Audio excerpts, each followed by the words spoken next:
Ciao a tutti, io sono Mike, benvenuti nel mio canale YouTube. Adesso corriamo tutti nella mia aula, dove inizierò a spiegarvi l'argomento di oggi. L'argomento di oggi è l'apparato scheletrico. L'apparato scheletrico è il più voluminoso del corpo umano. Insieme al sistema muscolare costituisce l'apparato locomotore. L'apparato scheletrico è costituito dallo scheletro, ovvero l'insieme delle ossa, circa 206, che sostengono il corpo dei vertebrati. È formato da cartilagini, ossa e articolazioni. Svolge una funzione di sostegno, di protezione degli organi interni, eccetera. Come sono fatte le ossa? Le ossa sono organi duri ma al tempo stesso leggeri, costituite da tessuto osseo. Hanno una componente organica formata da collagene 1, osseina e una glicoproteina, mineralizzata, composta da fosfato di calcio, carbonato di calcio, fosfato e fluoruro di magnesio e tracce di ossido di ferro.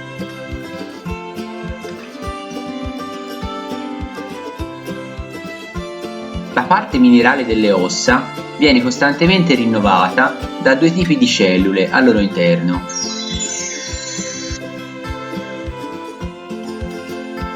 Quali sono le caratteristiche macroscopiche delle ossa? Nelle ossa lunghe possiamo riconoscere tre parti. Epifisi sono le due estremità delle ossa lunghe, unite dalla diafisi centrale. Diafisi rappresenta la parte centrale delle ossa lunghe. Le due epifisi vengono distinte tra loro dal termine distale e prossimale.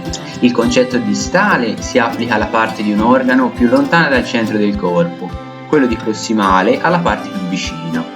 L'estremità prossimale dell'omero è la porzione ossea più vicina alla spalla, mentre l'estremità distale dell'omero è la porzione ossea più vicina all'avambraccio.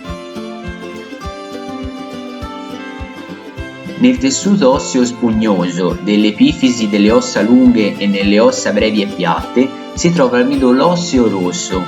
Quest'ultimo produce globuli rossi, piastrine e la maggior parte dei leucociti. Nella diafisi delle ossa lunghe si trova invece un canale diafisario che contiene il midollo giallo. Ha la funzione di produrre anche alcuni leucociti.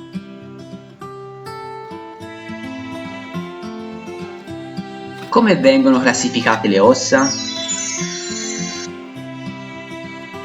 Le ossa sono differenti tra loro perché hanno forme e dimensioni diverse. Sono classificate in 4 gruppi. Ossa lunghe. Le ossa lunghe agiscono come leve per alzare e abbassare gli arti e si sviluppano generalmente nel senso della lunghezza. Sono formate da una parte centrale, detta diafisi, e da due estremità, dette epifisi. Sono un esempio il femore, la tibia, l'ulna, il radio e l'omero. Ossa corte.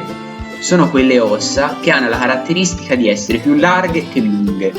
La loro funzione è quella di fornire supporto e stabilità ai piccoli movimenti. Sono un esempio le ossa del piede, tarso, e le ossa della mano, carpo.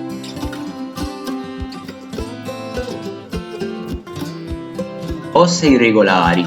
Sono costituite da una forma irregolare con dimensioni variabili. Sono un esempio le vertebre e le ossa facciali. Ossa piatte. Queste ossa hanno una funzione protettiva, dato che hanno lo scopo di proteggere gli organi che si trovano subito dietro di esse. Sono un esempio le scapole, le ossa del cranio, dello sterno e del bacino. Se vi è piaciuto il video, vi chiedo gentilmente di lasciare un like e di iscrivervi al mio canale per rimanere sempre aggiornati.